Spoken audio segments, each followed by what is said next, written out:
हातात ही पंचारती घेऊन तुम्ही शंका केली असते.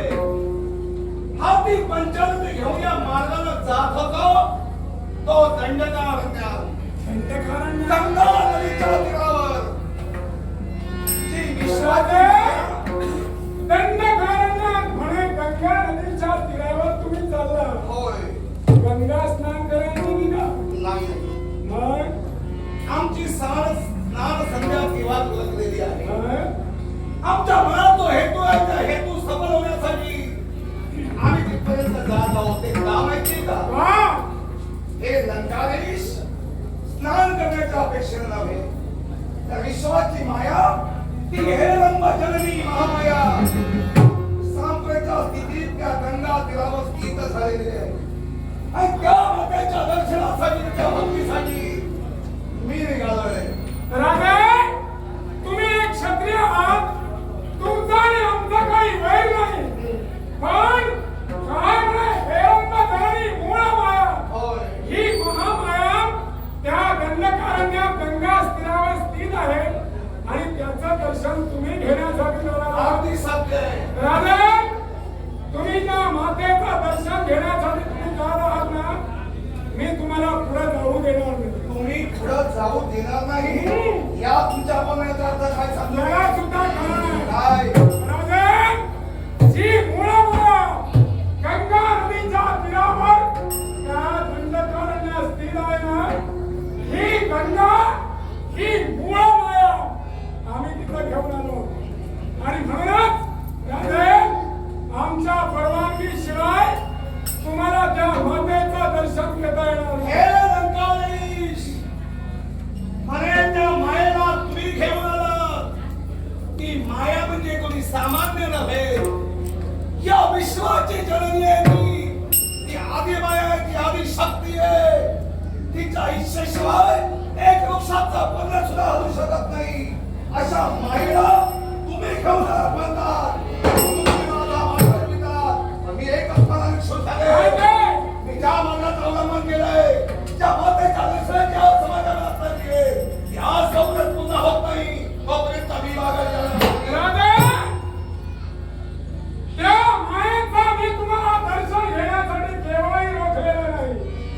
तुम्ही जर क्षत्रिय असाल, तुम्ही जर त्या मातेचे भक्त असाल, तर एक करा, मातेची भक्ती करा आणि त्या मातेला तुमच्या राज्यात प्रसन्न करून घ्या. नसेल तर तुम्ही तिच्या सासरी चला, कैलास पर्वतावर चला, भगवान शंकराकडून तिला मागून घ्या. नसेल तर तिच्या माहेरी जा आणि हिमालयाकडून तिला मागणी करा. लंकाधीश, पण ही मी आणलेली पाहुणी आहे आणि माझ्या पाहुणीवर तुमचा डोळा का? लंकाधीश, एक लक्षात ठेवा. काय ते? तुम्ही मला कैलासी जाण्याचा मार्ग दाखवितात, पण या विश्वात जो जीव जन्माला आलाय त्या प्रत्येक जीवाला स्वातंत्र्य आहे. भक्ती कुणी कुणाची कशी केव्हा कधी कुठं करावी हा प्रत्येकाचा मूलभूत हक्क आहे. माझ्या मनाला वाटलं म्हणून त्या मातृचंद्रापाशी मला जायचंय. माझा कुणी रोखू शकत नाही. हे क्षत्रिय राजा, पालखी मी आणली आणि मी आणलेल्या पालखीला तुला खांदा लावण्याचा अधिकार कोणी दिला? एकाच अधिकार. काय तो? त्या मायेचा मला आशीर्वाद हवाय. त्या जननीचं दर्शन मला हवंय. आणि त्या दर्शन घेण्यापासून तूच काय कुणी तुला तिथे येऊ नये. मी मागं हटणार नाही. राजा प्रियव्रत, लंकाधीश रावणासमोर तुम्ही उभा आहात. हे लक्षात ठेवा. आजपर्यंत ज्याला अश्वगण पुरवले देवगण स्वतःच्या पायाखाली पुरवले, त्या देवतांना सुद्धा पराभूत करणारा या लंकाधीश रावणाला तुम्ही आवाहन करणार. लक्षात ठेवा, तुम्हाला होत्याचा लंकाधीश, तुम्ही स्वतःच्या किमतीवर तुमच्या ताकदीवर सेवा केलं, पण त्यापेक्षाही भक्तीची शिदोरी माझ्या मागेमध्ये माझ्या पदरी आहे. आणि त्या भक्ती तत्वानं त्या भक्ती शक्तीनं मला माझं कार्य मला करायचंय. मग राजा, कोणत्या रीतीने तुम्ही पुढे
ताकद काय, माझा बळाक काय, माझी भीती काय, ही साऱ्या विश्वाला कळली पाहिजे. आणि म्हणून दादा जा, उचला उचला आणि हे घेऊन त्या जगत जननीकडे चला आणि त्या जगत जननीला सांगा तुझा भक्त तुला भेटण्यासाठी आलाय, पण तो भक्त पराभूत नजरेनं तुझ्याकडे आलाय आणि त्याला पराभूत करणारा जीव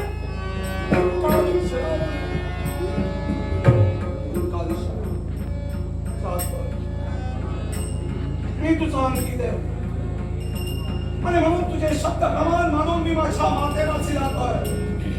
पण जी गोष्ट आज तुझ्यातून घडलेली आहे त्या गोष्टीचा